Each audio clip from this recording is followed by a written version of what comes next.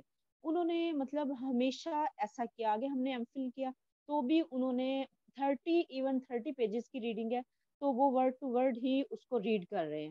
تو میں نے آج تک اپنی مطلب جتنی بھی اب تک مطلب ایجوکیشن حاصل کی ہے، میں نے نہیں دیکھا کہ کوئی ٹیچر اس لیول پہ آ کے ورڈ ٹو ورڈ ریڈ کرتا ہے. کوئی 20 پیجز کی ریڈنگ یا 30 کی نہیں کرتا. تو ایک اور ہمیں مطلب ٹیچر سے اتفاق ہوا پڑھنے کا، وہ ہمیں ہر روز ہم سے پریزنٹیشن لیتے تھے، ایون آن لائن کلاسز میں بھی ہر روز لیتے تھے، کہ ہماری جو ویکنیسز تھی وہ مطلب اس حد تک اس میں بیٹرمنٹ آئی، اس حد تک کہ میں نے تو بہت گین کیا، ہماری کلاس نے اور بھی اسٹوڈنٹس نے، کہ اس چیز سے بہت امپروومنٹ آئی تھی. تو یہ میری اوپینین ہے. باقی کوسچن ہے سر کائنڈلی. یہ آپ نے کنٹراسٹ جو ہے وہ اچھا دکھایا دو ٹیچرز کا، اور یہ ہمارے پاس یہ ایک ہمیں سمجھنا چاہیے کہ ہم جب ایجوکیشن کی بات کرتے ہیں اور ٹیچرز کی بات کرتے ہیں تو وہ ہم افراد سے ہمارا واسطہ پڑتا ہے، اور افراد جو ہیں وہ قسم قسم کے ہوتے ہیں. کچھ بہت اچھے ہوتے ہیں، کچھ جو ہیں وہ ہماری نظر میں اتنے اچھے نہیں ہوتے. چلے میں جاتا ہوں پہلے شمائلہ کی طرف. یہ شمائلہ آپ کا جو آبزرویشن تھا وہ یہ تھا کہ ٹیچرز جو کہ میجر اسٹیک ہولڈرز ہیں وہ ان کے اندر پروفیشنلزم نہیں ہے. میں یہ آپ سے اس وقت پوچھنا چاہ رہا تھا کہ آپ نے بتایا نہیں کہ آپ کے پاس کون سی ایسی آبزرویشن تھی کہ جس کی وجہ سے آپ سمجھتے ہیں کہ ان کے اندر پروفیشنلزم نہیں ہے. آپ ذرا ابھی بتا دیں گی اس وقت کہ کون سی ایسی آبزرویشن تھی جو آپ سوچ رہی ہیں کہ وہ ان میں پروفیشنلزم نہیں تھا. اچھا سر، جو میں نے پرائیویٹ سیکٹر میں بھی دیکھا اور پبلک میں بھی دیکھا، بچوں کے ساتھ ٹیچرز کا جو بیہیویئر ہے، مطلب آپ اپنی جو پرسنل ایشوز ہیں وہ آپ کو اپنے گیٹ کے باہر چھوڑ کے آنے چاہیے، لیکن بچے جو ہیں وہ اس سے اتنا ہرٹ ہوتے ہیں. میں I am talking about the school kids. وہ بتاتے ہیں، مطلب میں ٹیوشنس بھی بچوں کو دیتی ہوں تو بچے بتاتے ہیں کہ وہ ٹیچر کا موڈ آف تھا یا پرنسپل نے ان کے ساتھ ایسے بات کی تو انہوں نے آگے کلاس میں غصہ نکالا. تو یہ اتنا انپروفیشنل رویہ ہے. یہ مجھے جو ہے نا یہ اکثر کمپلین سننے میں ملتی ہے. تو حالانکہ وہ بڑے بڑے ایم فل بھی ہوتے ہیں ان میں ٹیچرز جو ہوتے ہیں. تو مجھے پرسنلی لگتا ہے کہ یہ تو آپ کو اس کو باہر رکھ کے آنا چاہیے. ہم سب کسی نہ کسی مسئلے کا شکار ہیں، تو آپ اپنے مسئلے جو ہیں اپنے اداروں میں آپ دوسروں کے بچوں کے ساتھ وہ نہیں دوسروں کے بچوں کے اوپر ایکسرسائز کر سکتے ہیں اپنی پرابلمس کو. ایون ٹیچرز شیئر کر رہے ہوتے ہیں کہ ہمارے گھر میں آج یہ ہوا ہے، اس وجہ سے آج میرا موڈ ایسے ہے، یہ میری طبیعت ایسے ہے. تو یہ میں نے بہت نوٹس کیا ہے. Thank you. آپ کی بات درست ہے، مگر میرا خیال یہ ہے کہ یہ مسئلہ وہ ہے کہ جس کے اندر ہمارے ٹیچرز جب ٹریننگ پروسیس سے گزرتے ہیں تو انہیں جو بہت سی ٹریننگ دی جانی چاہیے اس کا ایک حصہ یہ بھی ہونا چاہیے کہ وہ اپنے مسائل جو باہر کے مسائل ہیں ان کو ایک طرف رکھتے ہوئے اسکول میں آ کر صرف فوکس کریں پڑھائی کے مسائل کی طرف، اور اپنے آپ کو اوور پاور نہ کرنے دیں باہر کے مسائل سے. اور دوسرے اس کے علاوہ میں نے ایک بات یہ بھی جانی ہے، اور میرا خیال تھا شاید آپ اس بات کی طرف اشارہ بھی کر رہی ہیں، کہ ٹیچرز کو کہ ایک بہت اس کی ان کی ٹریننگ کا ایک بہت امپورٹنٹ جو عنصر ہونا چاہیے وہ نفسیات ہے. اور وہ نفسیات بھی ایسی جس میں وہ استعمال کر سکیں ان نفسیات کے جو گر ہیں اپنے اسٹوڈنٹس کے اوپر، کہ اسٹوڈنٹس کے ساتھ وہ اسٹوڈنٹس جو ہیں وہ افراد ہیں، ہر ایک کی الگ الگ نفسیات ہیں. کوئی تیز ہے، کوئی کم تیز ہے، کوئی بہت ایکسٹروورٹ ہے، کوئی انٹروورٹ ہے، کوئی ایسا ہے، کوئی ویسا ہے، وغیرہ وغیرہ. شریر ہے، کوئی شیطان ہے، کوئی بہت شریف ہے، وغیرہ. تو وہ سب ان سب کو ہینڈل کرنے کے واسطے ان کی نفسیات کے مطابق ان کو ہینڈل کرنا چاہیے، اور اس وجہ سے وہ نفسیات بہت ضروری ہے، کی ٹریننگ بہت ضروری ہے۔ تو جو میں نے دیکھا، میں نے معلوم کیا کہ نفسیات کے نام پر جو کچھ بھی چھوٹی موٹی چیز پڑھائی جاتی ہے ٹیچرز کے ٹریننگ پروگرام کے اندر، وہ کافی نہیں ہوتی۔ تو اب ٹیچرز کے ہر سال ٹریننگ جو ہے وہ ہوتی ہے، اس کو ان سروس ٹریننگ کہا جاتا ہے، جس کو کہ پروفیشنل ڈیولپمنٹ وہ کہا جاتا ہے۔ تو وہ جو ٹریننگ ہوتی ہے اس کے اندر اس قسم کی چیزوں پہ بھی ڈسکشن ہونی چاہیے۔ اور مجھے یاد ہے کہ جب میں 1 سال کے لیے علی انسٹیٹیوٹ کا ہیڈ تھا، اور وہاں پہ جو گریجویشن کی کلاس تھی اس کو جا کے اپنی فیلڈ ورک کرنا تھا اسکولوں کے اندر، تو سب سے زیادہ ڈیمانڈ یہ ہوتی تھی کہ جی آپ پرائیویٹ اسکول جو ہے نا، جو ایلیٹ اسکولز ہیں انہی میں بھیجیں کہ انہی میں ہم سب سے زیادہ ٹھیک سیکھ پائیں گے۔ تو میں نے کہا تھا کہ نہیں، ایسے نہیں ہوگا، بلکہ آپ سرکاری اسکولوں میں بھی جائیں گے، اور آپ بہت غریب علاقے جو ہیں اور جو بہت پرابلم علاقے ہیں ان میں بھی جائیں گے۔ تو بہت پریشان تھے وہ لوگ، لیکن جب وہ وہاں سے ہو کے آئے تو اس کے بعد پھر ان کے کانفیڈنس کے اندر اتنا اضافہ تھا، وہ جانتے تھے کہ وہ ایک بہت مشکل ماحول کے اندر بھی انہوں نے بہت کچھ سیکھا، اور اس کے بعد انہوں نے وہاں پہ ان چیزوں کا ہینڈل صحیح طریقے سے کیا۔ تو اور یہ چیز جو ہے یہ شاید ہر جگہ ہی ہونی چاہیے کہ ٹیچرس کی جب یہ پریکٹیکم ہو اور وہ جا کے پریکٹیکلی کلاسز وغیرہ لیں، تو مشکل علاقوں کے اندر جا کر وہ یہ تمام کام کریں، تو اس سے ان کو اندازہ ہوگا کہ کیسے ہوتا ہے۔ ان کا واسطہ صرف اسٹوڈنٹ سے ہی نہیں پڑھ رہا ہوتا، ان کا واسطہ جو ہے دماغ ہیڈ مسٹر سے بھی پڑھ سکتا ہے، ان کا دماغ واسطہ جو ہے وہ ان کے کولیگ سے بھی پڑھ سکتا ہے، جو عجیب و غریب قسم کے کولیگ ہو سکتے ہیں۔ تو ان کو ان سب کے ساتھ نبھانا تو پڑتا ہے۔ اور ہم جیسے لوگ جو کہ یونیورسٹی میں پڑھاتے رہے ہیں، ان چیزوں سے محفوظ تو نہیں تھے۔ ہمارے ہاں بھی اسی قسم کی صورتحال تھی کہ جو ہیڈ ہے ان میں سے کچھ جو ہیں وہ بہت اچھے ہیں، سمجھدار ہیں، کچھ جو ہیں وہ بالکل ہی بے سمجھ ہیں، ناسمجھ ہیں، اور عجیب و غریب قسم کی ریکوائرمنٹ کرتے ہیں، اور ہمارے کولیگس کے اندر بھی قسم کے لوگ ہیں۔ یہ تو کرنا پڑتا ہے اپنے آپ کو الگ الگ۔ اچھا، دوسرے یہ ہے کہ تو یہ بات تو تھی شمائلہ کی جو میں نے پوچھا تھا۔ میں اب شازیہ کی بات پہ آتا ہوں کہ یہ اسکول کے اندر جو ہوم ایٹیٹیوڈز ہیں، گھروں کے ایٹیٹیوڈز ہیں، وہ آ جاتے ہیں، اور وہ آ کے پھر بعد میں ان کا کلیش ہو جاتا ہے جو ہمارے جن چیزوں کو ہم پروموٹ کرنا چاہتے ہیں۔ بھئی ہمارا معاشرہ جو ہے وہ متضاد چیزوں کا مجموعہ ہے، اس میں ایسی فورسز ہیں جو ہر وقت ایک دوسرے کے ساتھ ٹکراؤ میں رہتی ہے۔ تو ان چیزوں میں یہ ٹکراؤ جو ہے اس کا اظہار کئی جگہ ہوگا۔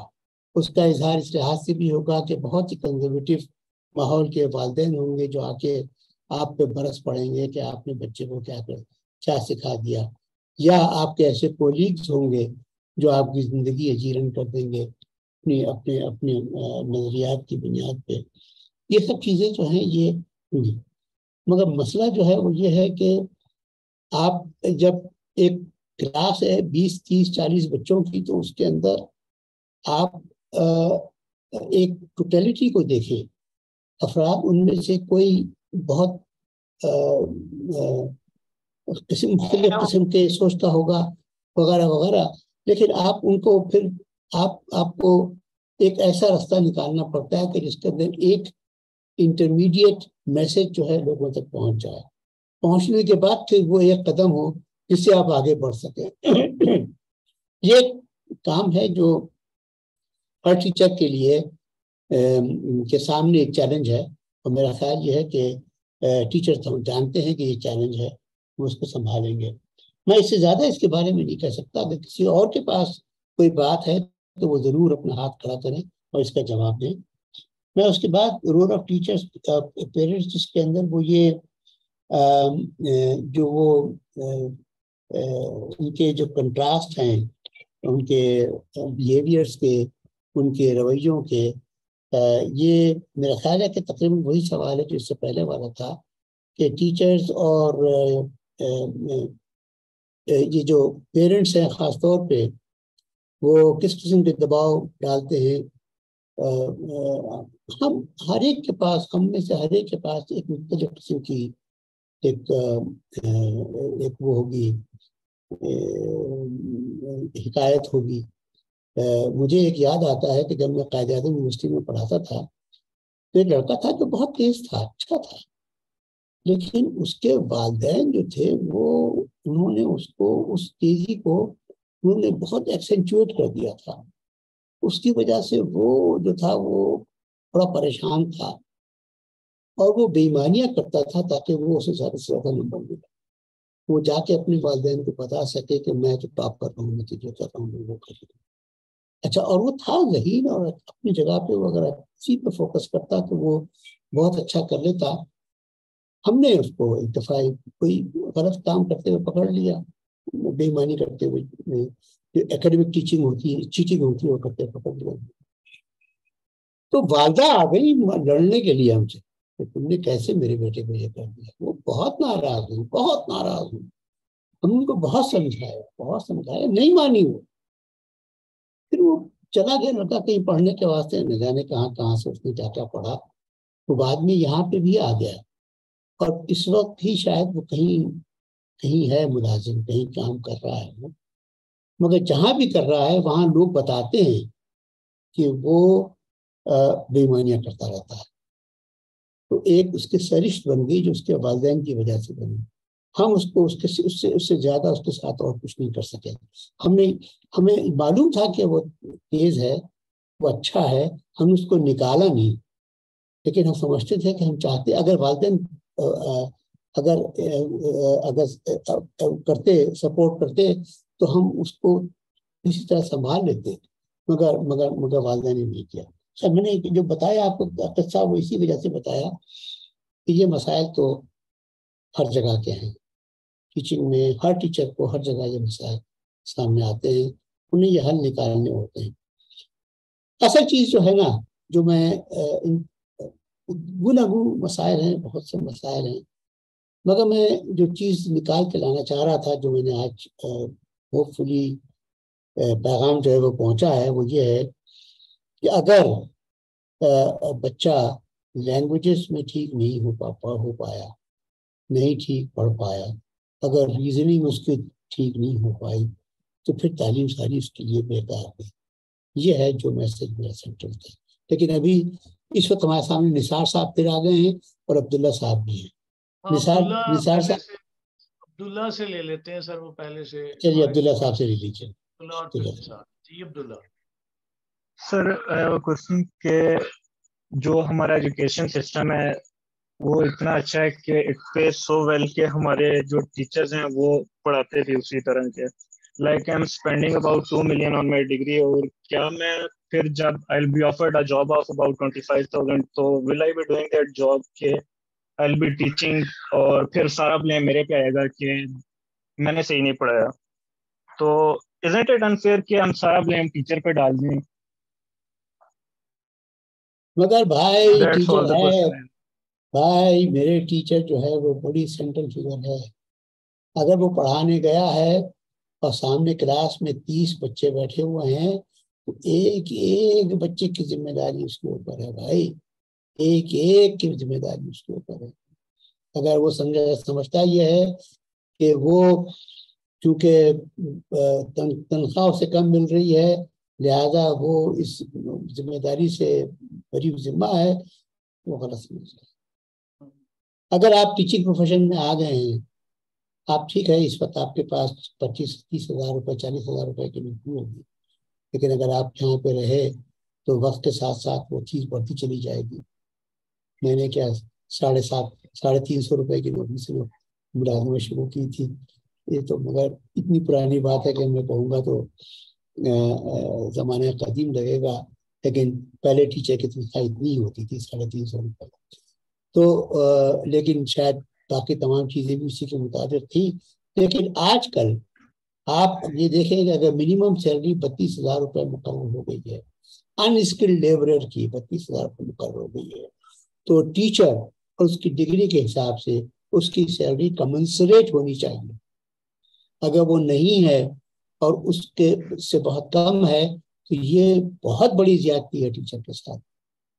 اور ٹیچر کو دیکھنا چاہیے کہ وہ یا تو اس زیادتی کو دور کرنے کے واسطے کوئی اقدامات کرے, یا وہاں چھوڑ کے کہیں اور چلا جائے جہاں اس کی ضروریات پوری ہو جاتی ہوں. اگر پرائیویٹ اسکول ہے, خاص طور پہ میں لو فی پرائیویٹ اسکولس جو ہیں, اور کچھ یہ جو پرائیویٹ یونیورسٹیز ہیں وہ بھی لوگوں کی مجبوریوں سے فائدہ اٹھاتے ہوئے کم تنخواہیں دیتے ہیں. تو ابھی ہمارے یہاں لٹیرے ہر جگہ موجود ہیں, کیا کیا جائے. مگر ٹیچر کے واسطے یہ جاننا ضروری ہے, اگر وہ پڑھانے پہ گیا ہے ایک ایک بچہ اس کی ذمہ داری, یہ اس کو یہ سمجھنا بہت ضروری ہے. اس کے بغیر وہ نہیں آ پاتا. جی بات تو سر یہ بھی ہے نا کہ سر جی نثار صاحب, عبداللہ صاحب کچھ کہہ رہے ہیں. عبداللہ صاحب کچھ کہہ رہے ہیں میرے رسپانس پہ. عبداللہ صاحب کہیے. سر آواز نہیں آ رہی. عبداللہ صاحب کچھ کہیے. سر سینگ کہ ابھی میں خود پڑھ رہا ہوں, I am under graduate student, لیکن آئی بلانگ فرام جہلم, اور وہاں پہ جو مطلب پرائیویٹ اسکول میں سیلری آفر ہو رہی ہے نا, وہ اٹ از بلو 20. اور اسی وجہ سے جو ہے نا وہ مسئلہ یہ ہے کہ وہاں پہ جو ٹیچرز جو ہائر کر رہے ہیں دے آر لٹرلی اتنے فضول ہیں کہ انہیں پڑھانا بھی نہیں آتا. تو اس سے وہ سارے کا سارا جو ٹیچنگ سسٹم ہے نا, آئی فیل لائک کہ وہ بہت اس کے ساتھ نا انصافی ہو رہی ہے. آپ صحیح کہہ رہے ہیں عبداللہ صاحب, بالکل صحیح کہہ رہے ہیں. اور میں نے پاکستان بھر میں گھوم پھر کے ایک دفعہ مجھے ملازمت ملی تھی, جس کے تحت میں پاکستان میں جگہ جگہ گھوم کے میں اسکولوں کو دیکھ سکتا تھا. پرائیویٹ اسکولس خاص طور پہ جو دیہات میں کھلے ہوئے پرائیویٹ اسکول ہیں, شہروں والوں کا بھی برا حال ہے, لیکن جو دیہات میں پرائیویٹ اسکولس ہیں وہ تو ایسے ہیں کہ جو مجبوری دیکھ کر کسی کو بھی لے لیتے ہیں, اس کی کوالیفیکیشن ہو نہ ہو, اور لینے کے بعد اپنے پاس ملازم رکھ لیتے ہیں. میں نے ایسے بھی دیکھا ہے کہ جہاں پہ ٹیچر جو ہیں وہ ایسے انہوں نے رکھے ہوئے ہیں, ظاہر تنخواہ کا 2,000 دے رہے ہیں, 4,000 دے رہے ہیں, 6,000 دے رہے ہیں. تو ایسے ٹیچر ملیں گے, معلوم ہوا کہ کہیں سے 8ویں پاس بچی مل گئی, اس کو انہوں نے اسکول میں رکھ لیا, اور وہ بتا رہی ہے کہ A/B + C/D = A+C+ divided by B + D. تو یہ جو ہے یہ وہ چیزیں ہیں کہ جو ان تمام بچوں کے واسطے ایک تباہی ہے. تو میں مانتا ہوں کہ ایسے اسکول بہت موجود ہیں, میرے پاس اس کا علاج کوئی نہیں ہے. آپ کی مجبوری ہے, آپ اس مجبوری سے کیسے باہر نکلیں گے یہ آپ کا کام ہے کہ کیسے آپ اس سے باہر نکلتے ہیں. لیکن جہاں کہیں آپ ہیں, آپ کو کم از کم ایمانداری سے کام کرنا ہے. اب نثار صاحب کا سوال ہے. جی سر بریف کمنٹ ہے. ایک تو مس شمائلہ نے جو پروفیشنلزم کی بات کی, تو جو ٹیچر ایون ایک تو یہ ابھی بھائی نے بات کی کہ مطلب 10 to 15,000 والے ٹیچر بھی ہوتے ہیں. میں ایک گھر میں رہتا تھا, اس کی گلی میں 6 اسکول تھے. وڈ یو بلیو کو وہاں پہ جو 6 اسکول تھے اور وہاں پہ جو ٹیچرز کو تنخواہ ملتی تھی, میرے ایک کولیگ تھے, ان کی مسز کو 5,000 آفر کیا گیا کہ آپ کو ہم 5,000 روپیہ دیں گے, آپ آ کے پڑھائیں. تو یہ چیز ہے, تو وہاں پہ سینس آف ریسپانسبلٹی یا پروفیشنل انٹیگریٹی کیا ہوگی سر؟ یہ تو آپ ایک قسم کا بہت بڑا جوک ہے. دوسری بات, ایک ٹیچر کے رول کی بات ہوئی یہاں پہ, تو میں دونوں چیزوں کو تھوڑا سا ڈیفرینشیٹ کروں گا. ایک تو ایف ایس سی کے بعد کی جو ایجوکیشن یونیورسٹی لیول کی ہے, when you enter in a university, اور ایک ایف ایس سی ڈاؤنورڈ جب آپ جائیں گے from prep to F S C. تو ایف ایس سی تک جو ٹیچرز کا رول ہوتا ہے وہ بہت امپورٹنٹ ہوتا ہے. اس میں آپ نے بچے کو اس کی پرسنالٹی گرومنگ کے ساتھ ساتھ کیریکٹر بلڈنگ کے ساتھ اس کی ایکڈیمک کے اوپر بھی فوکس کرنا ہے, اس کو پڑھانا. ایف ایس سی کے بعد آپ جب 18 سے 20 سال کی ایج تک پہنچتے ہیں, you are mature enough, you can decide good and bad things about your future. اب فار ایگزامپل میں قائد اعظم یونیورسٹی میں پڑھا ہوں, تو مجھے پتا ہے میں وہاں پہ ٹیچر آپ کو نہیں کہیں گے کہ آپ نے پڑھنا ہے یا نہیں پڑھنا, they just play their role. تو اس سے موٹیویشن آپ نے لینی ہے, انسپریشن آپ نے لینی ہے. آپ کو پتا ہونا چاہیے کہ آپ نے اپنے آپ کو کمپیٹ میں کیسے کمپیٹ کرنا ہے. اچھا سر, میں برنال میں پڑھاتا ہوں for the last 8 years. I am lecturer and I am holding a senior administrative position of house master. تو میں آپ کو صرف 2 پریکٹسز یہاں کی شیئر کروں گا, تو آپ اس چیز کو اندازہ لگا جائیں. ہمارے یہاں کمیونیکیشن اور لینگویج کے لیے ایک ہوتا ہے کانسیپٹ ہے بہت پرانا مارننگ اسمبلی کا. اب جو برنال ہمارا بوائز کیمپس ہے, اس کی 5 سیکشن علیحدہ ہیں. کالج سیکشن علیحدہ ہے, کیمبرج سیکشن علیحدہ ہے, اسکول سیکشن علیحدہ ہے, مڈل سیکشن علیحدہ ہے, جونیئر سیکشن علیحدہ ہے. ان 5 سیکشن میں ڈیلی مارننگ اسمبلی ہوتی ہے 20 to 25 منٹ. اس مارننگ اسمبلی میں پریپ سے لے کر سیکنڈ ایئر تک ہر بچہ سال میں کم از کم 3 سے 4 بار وہ روسٹرم پہ جا کے اپنی طرف سے پارٹیسپیشن کرتا ہے. And that is a very serious exercise with very serious and result oriented objective. تو اس میں جو ہے جو ہماری مارننگ اسمبلی ہوتی ہے, جب 5 جگہ پہ ڈفرنٹ مارننگ اسمبلی ہوتی ہے, تو کوئی بچہ ایسا پریپ سے سیکنڈ ایئر تک جب وہ بچہ پہنچتا ہے, تو اس کا لیول آف جو کانفیڈنس ہوتا ہے اور جو کمیونیکیشن سکلز ہوتے ہیں وہ بہت امپروو کرتے ہیں. That is one thing. another thing یہاں پہ ہمارے یہاں it is considered crime that a teacher is found speaking in any other language than English with the student, not only in class, even in campus. تیسری چیز, ہمارے یہاں ایک set pattern ہے کہ فرائیڈے کو جو ہمارا فرسٹ لیسن ہوتا ہے اس میں کوئی چیز نہیں پڑھائی جاتی. That is dedicated for communication. بچوں کو 1 ویک پہلے ٹاپک دیے جاتے ہیں کہ وہ پوری کلاس اس ٹاپک کے اوپر ایک پیراگراف لکھ کے لائے گی, اور سلیکٹڈ 8 بچے جو ہوتے ہیں وہ اس کے اوپر کلاس میں اسپیچ کریں گے.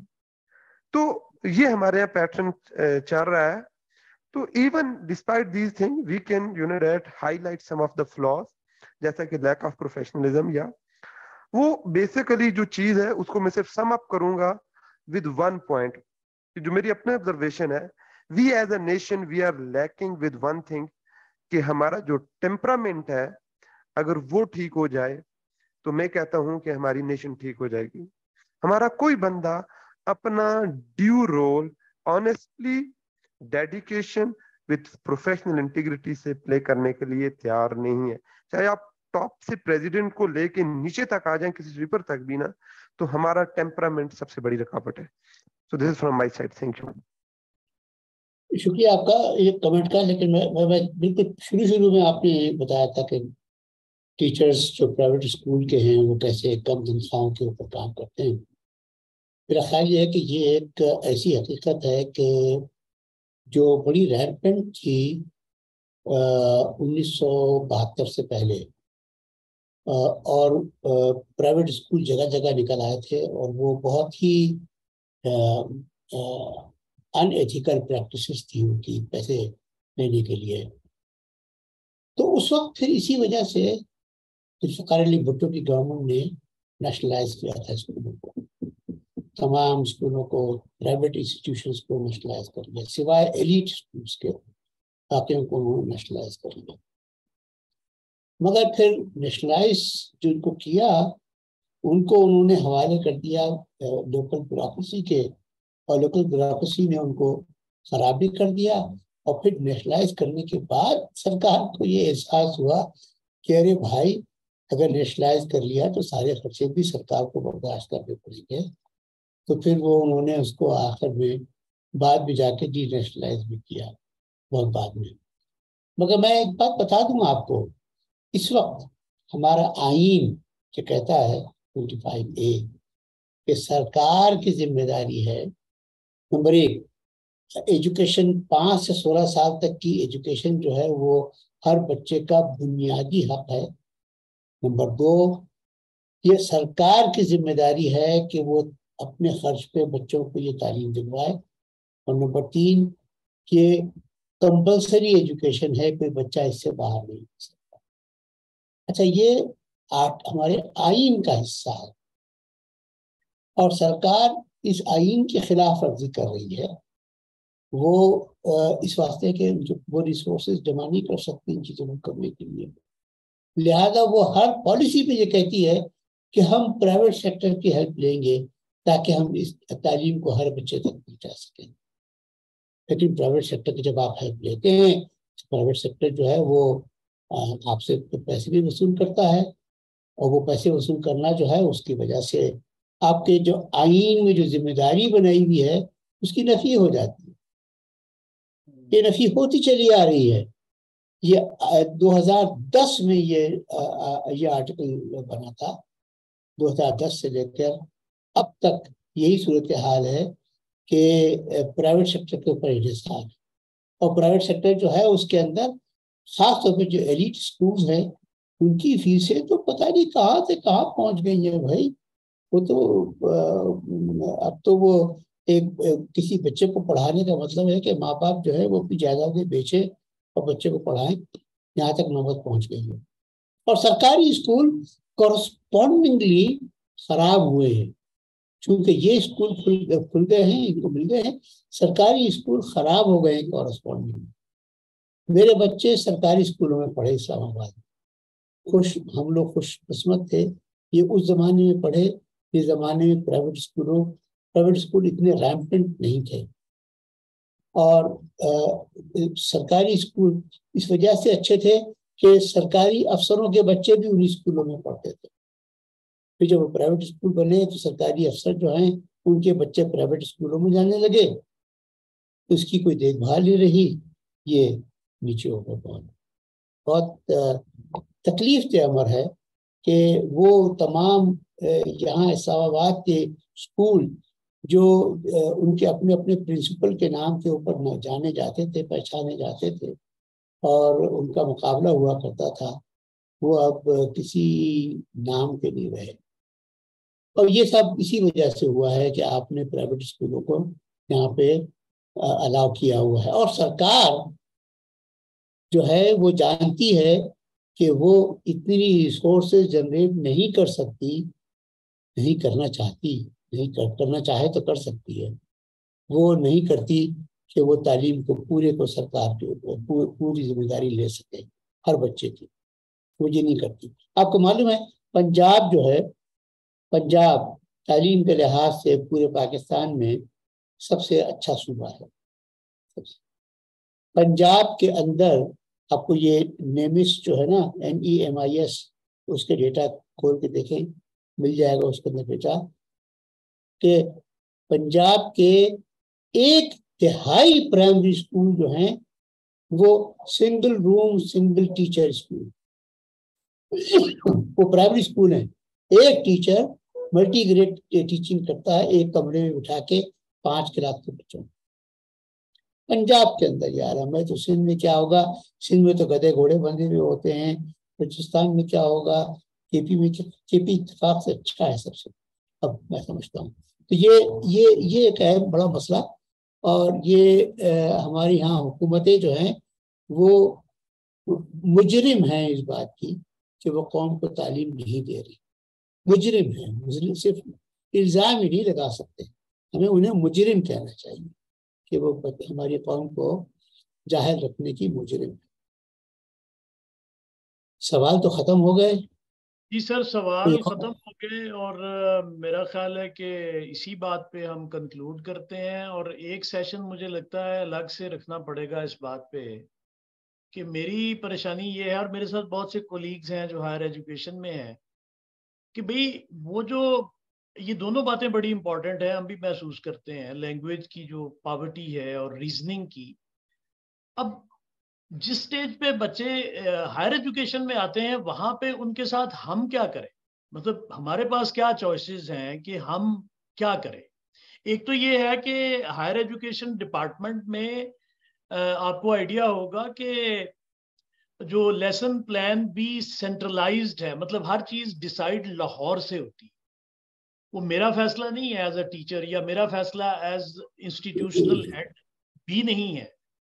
تو اس میں کیا چوائسیز رہ جاتی ہیں. اگر میرے پاس ہو, آپ کو آئیڈیا ہے اصغر مال آپ آئے تھے, ایک اور کالج میں نے بنایا تھا, اگر میرے اختیار میں ہو تو میں ان بچوں کو لینگویج سکھاؤں, ان کو سکلز کی ٹریننگ کروں, جس کے بعد وہ زندگی گزارنے کے قابل ہو سکے.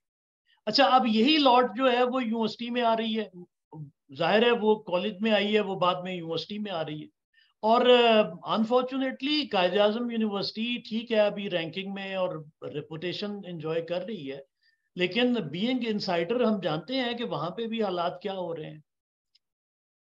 ریڈنگ بالکل ختم ہو چکی ہے, ریزننگ کا اتنا شدید پرابلم ہے. میں جو بار بار پیپرز پڑھتا ہوں بچوں کے, تو میں دیکھتا ہوں سوشل سائنسز میں شدید پرابلم ہے کہ جنرل اور اسپیسیفک کا کنفیوژن جو ہے, یہ میں کھپ گیا ہوں کہ اس کو کس طرح سے ڈیفرینشیٹ کروں. آپ جانتے ہیں بچے کیا کرتے ہیں کہ جنرل سٹیٹمنٹس دیتے ہیں, جو کہ ظاہر ہے سوشل سائنسز میں کوئی بھی سٹیٹمنٹ نہ تو 100% صحیح ہے نہ غلط ہے, ہم اس کو بلیک اینڈ وائٹ میں نہیں ڈال سکتے, لیکن وہ سوال کا درست جواب نہیں ہے, اور وہ ڈیلیبریٹ بھی ہے. چونکہ آپ نے پڑھا نہیں ہے, چونکہ آپ اس کو ایڈریس نہیں کر پا رہے, تو آپ جنرل سٹیٹمنٹس دے رہے ہیں. تو اس کے بعد پھر ظاہر ہے کہ پھر لرننگ کی گنجائش کیا رہ جائے گی جب اس میں ریزننگ نہیں ہے, اگر لینگویج تھوڑی بہت ہے بھی. تو اس میں اگر کوئکلی سر آپ بتائیں کہ بھئی ہم کیا کریں ایک سوشل ایجنٹ فار چینج کے طور پہ, کلاس روم ٹیچر کے طور پہ. اپنے تئیں ہم کوشش کرتے ہیں کہ ہم تھوڑا کمپنسیٹ کریں, لیکن کیا کریں پریسائسلی کہ بھی تھوڑا اس کو اوور کم کر سکیں یہ جو اتنا خراب صورتحال ہے. آپ کو جواب ابھی چاہیے یا اگلی ٹاک میں چاہیے؟ اگر تو سر ابھی مختصر جواب بہت لمبا ہوگا. مختصر جواب میں ابھی دے دیتا ہوں, مختصر جواب میں ابھی دے دیتا ہوں. بعد میں ہم اس کے اوپر ایک سیشن رکھنا چاہیے ہائر ایجوکیشن کے اوپر. ہائر ایجوکیشن کے اندر جو میں جس کو ملک کے لیے بہت نقصان دہ سمجھتا ہوں وہ پرولیفریشن آف یونیورسٹیز ہے, اور جس کی وجہ سے ہر جگہ ہر کسی کو داخلہ مل سکتا ہے. ہائر ایجوکیشن کے بارے میں دنیا جہاں یہ کہتی ہے کہ وہ رائٹ نہیں ہے, وہ پریولیج ہے. رائٹ پریولیج ہے ان لوگوں کے لیے کہ جن کے اندر صلاحیت ہے ہائر ایجوکیشن میں آنے کی, اور یہ نہیں ہے کہ جو چاہے کہے کہ جی میرا رائٹ ہے مجھے ایجوکیشن ملنی چاہیے. ایسی بات نہیں ہے.